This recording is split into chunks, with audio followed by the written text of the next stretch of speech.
आज जिससे आप प्यार कर रहे हो, चाहे पत्नी हो, पुत्र हो, माता पिता, कोई भी हो, जब वो आत्म तत्व अंतर ध्यान हो जाता है तो आप कितनी देर प्यार कर सकते हो? फिर नहीं कर सकते। चाहे कोई भी हो, चाहे जितना पूज्य जन हो, जहां वो आत्मस्वरूप अंतर्हित हुआ, बस उस शरीर से हम अपना नाता तोड़ देते हैं। इसका मतलब हम नाता शरीर से पहले भी नहीं रख रहे थे, हम उसी तत्व से रख रहे थे, पर हमारा ज्ञान उधर गया नहीं, शरीर तक ही सीमित रहा, इसलिए हमारी दुर्गति हो गई। सारा सार विचार नहीं श्रुति समृति ते ही। सार असार का विवेक नहीं है, क्योंकि सत्संग नहीं हुआ। शास्त्र सम्मत, स्मृति सम्मत जो सत्संग है वो हमें प्राप्त नहीं हुआ, इसलिए विवेक नहीं हुआ। और विवेक ही सार और असार, इसका निर्णय कर पाता है विवेक। बुद्धि तो सबके है, लेकिन विवेकवान कोई कोई होता है। विवेक का परिचय सार वस्तु पर जाता है। सार क्या है? आत्म तत्व, श्री भगवान। बोले जो शरीर आसक्त है, शरीर के भोगों में, शरीर चिंतन में, शरीर संबंधियों में ही राजी खुशी उसी में मन लगाए है, तो बोले तीन ही न भगवत मिले देह मानत जे देही। जो अपने को देह मानते हैं उन्हें कभी भगवत साक्षात्कार नहीं होता। इसलिए थोड़ा विवेक धारण करके तो देखो, बहुत शरीर छोड़े लेकिन तुम ही थे। जैसे इस जन्म में ही हमने शिशु अवस्था, बाल्यावस्था, यौवन अवस्था ये छोड़ते हुए चले आ रहे हैं, लेकिन हम ही थे बालक, हम ही थे जवान, हम ही वृद्ध हो रहे, ऐसा भान होता है। ऐसे हम ही अनंत योनियों में भटकते हुए चले आए। शरीर छूटते गए लेकिन मैं वही रहा, शरीर की अवस्थाएं बदलती गई लेकिन मैं वही रहा। उसी मैं को जानने के लिए सिर्फ भजन साधन है। भजन जितना भजन करोगे उतना ही, बुद्धि लगाने से समझ में नहीं आता, ये भजन करने से आता है। राधा राधा राधा राधा, कृष्ण कृष्ण कृष्ण कृष्ण, राम कृष्ण हरि, जो नाम प्रियो। क्योंकि संसार का, शरीर का चिंतन छोड़ना ही भगवत प्राप्ति का हेतु है। शरीर संसार का चिंतन छूटे, चाहे प्रभु के रूप ध्यान में, प्रभु के लीला गुण गायन में, प्रभु की सेवा में, प्रभु के नाम जप में। तो श्रीपाद कह रहे हैं, जीवन ने वो मृत प्रायो देहादो निरहम ममः। जीवित अवस्था में तुम ऐसा स्वभाव बना लो मरे जैसा। कोई तुम्हारा अपमान करे कोई फर्क नहीं, कोई सम्मान करे कोई फर्क नहीं। दुख है बढ़िया है, सुख है कोई परेशानी, सुख में भी परेशानी होती है, हर्ष की, ये सब द्वंद्व है। सुख और दुख, मान और अपमान, लाभ और हानि, निंदा और स्तुति, इन द्वंद्वों से जो परे है वो मृत प्राय जीवित है, वो जीवन मुक्त महापुरुष है। कब ये स्थिति प्राप्त करेंगे? किसी और जन्म में। धोखे में मत रहना, इस जन्म में कर लो, नहीं आगे और ऐसा समय आएगा कि आपको भगवत प्राप्ति का सहयोग ही नहीं मिलेगा। मान लीजिए, जो आज के 30-40 वर्ष पहले बड़े बड़े महापुरुष थे, निष्ठावान, ब्रह्मबोध संपन्न, भगवत प्रेमी, वो अंतर ध्यान हो गए। कुछ ऐसे 1, 2, 4, फिर आगे समय आएगा मिलना मुश्किल हो जाएगा। बिना भगवत प्राप्त महात्मा की भगवत प्राप्ति असंभव है। आज तक किसी को भगवत प्राप्ति हुई है तो भगवत प्राप्त महात्मा के संग से हुई। बहुत बढ़िया संयोग बना है, धाम में खूब आनंद पूर्वक वास, आश्रय, नाम जप, कीर्तन, सत्संग। अब अगर भगवत प्राप्ति न हुई तो फिर कब होगी? एक बार हिम्मत करो, तुम शरीर नहीं हो, शरीर के भोगों से हटो, शरीर के मान अपमान दुख सुख से हटो। तुम्हारा स्वरूप बहुत आनंदमय है, तुम्हें किसी भोग की जरूरत नहीं। पुनंति ब्रह्म रुद्रादीन एशाम चरण रेणवहा, सर्वभावेन में सेव्यास ते वृंदावन वासिनः।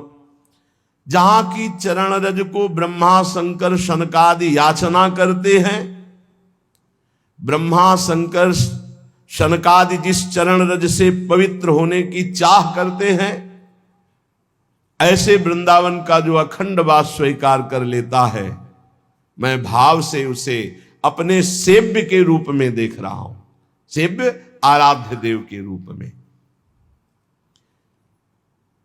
वृंदावन वास चिदानंद स्वरूप की प्राप्ति सहज में है। ये धाम की महिमा रखी गई है इसलिए कि प्रचंड माया है।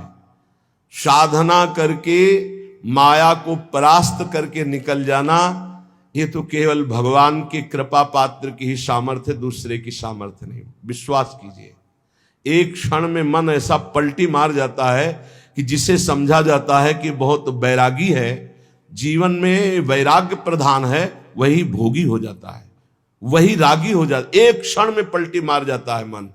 मन पर कभी विश्वास न करे। ये धाम का जो आश्रय है, धाम का जो वास है, ये भगवत प्राप्ति कराता है। गुरु चरणों का जो आश्रय है, प्रिया प्रीतम के चरणों की जो ठसक है, ये भक्ति ये ऐसी परम पावन प्रेममयी भक्ति प्रकाशित होती है जिससे देह भाव रहते हुए भी भगवत प्राप्ति हो जाती है। देखो, अजामिल का देह भाव छूटा था क्या? वो तो नारायण बोला पुत्र के बहाने, हुई ना भगवत प्राप्ति। ऐसे ही हम देह भाव युक्त हैं, पर राधा राधा राधा राधा बोलेंगे, निश्चित भगवत प्राप्ति हो जाएगी। ये नाम की महिमा है, ये धाम की महिमा है। पर इसमें है कि जो दुख सुख आवे, शिकायत मत करो प्रभु से। हम ये देखते हैं कि अपने लोगों की भक्ति स्वार्थी भक्ति है। अनुकूलता में तो हम भगवान को भी मानते हैं, गुरु को भी मानते हैं, जय जयकार करते हैं, और प्रतिकूलता उनकी तरफ से नहीं, आपकी मानी हुई प्रतिकूलता है। प्रतिकूलता हुई तो भाव बदल गया, संसारिक भाव आ गया, भगवान के प्रति अश्रद्धा हो गई, गुरु के वचनों में अश्रद्धा। ऐसा नहीं होना चाहिए। नहीं, देखो, भगवान ब्रह्मा जी जिनके दरबार में स्वयं वेद हाथ जोड़े खड़े रहते, वो सिद्धांत का वर्णन करते स्थिति में कह रहे कि तत्तेनुकंपाम, ये बड़ा अमृतमय श्लोक है और यही जीवन है, यही जीवन है। हर कष्ट शरीर के सहने की सामर्थ्य इसी भावना में होती है। ये बहुत अमृत है, इसको धारण कर लो, इसी से चैन से जी सकते हो। शरीर तो विविध प्रकार के क्लेशों का घर है। तत्तेनुकंपाम सुस्मीक्षमाणो भुंजान एवात्मकृतम विपाकम हृद्वार वपुर्भिर्विदधन् नमस्ते जीवेत यो मुक्ति पदे सदाय भाग। ये अमृत में श्लोक है। कह रहे हैं जो उपासक भारी कष्ट की स्थिति है, पर हर समय बड़ी कृपा है, बड़ी कृपा है, श्री जी की बड़ी कृपा है। तत्तेनुकंपाम सुस्मीक्षमाणो, हर समय देखता है, बड़ी कृपा है। और सच्ची कहते हैं बड़ी कृपा है। कष्ट में बहुत कृपा है, अनुभव करो। तुम शरीर में अपनापन करके प्रभु से विमुख हो, इसलिए लगता है क्या कष्ट में कृपा हो सकती है? नहीं, बहुत कृपा है। ये वही जानता है जो भगवान की शरण में है।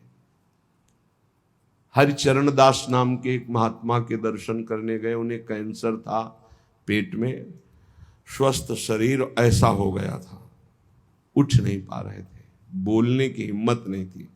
जब नजदीक गए तो ऐसे हाथ पकड़ा और ये श्लोक कहा, तत्तेनुकंपाम सुस्मीक्षमा। अब आपको कैसे बताएं कि हृदय विदीर्ण हो रहा था कि इतनी भयानक कष्ट की स्थिति में, मतलब ऐसी स्थिति, और फिर भी उनके आंखों में आंसू थे और कह रहे तत्तेनुकंपाम सुस्मीक्षमाणो। बड़ी कृपा है मेरे ठाकुर की मेरे ऊपर, बड़ी कृपा। उनका शरीर पूरा हुआ, भागवत निवास में बड़ा मंगलमय यात्रा निकली। जो क्षण क्षण पर इष्ट की बड़ी कृपा है, बड़ी कृपा है, गुरुदेव की बड़ी कृपा है, आराध्य देव की बड़ी कृपा, ऐसा अनुभव करता रहता है। और प्रारब्ध के अनुसार भुंजान एवात्म कृतम विपाकम, प्रारब्ध के अनुसार जो दुख सुख प्राप्त होता है उसे भोग लेता है निर्विकार मन से।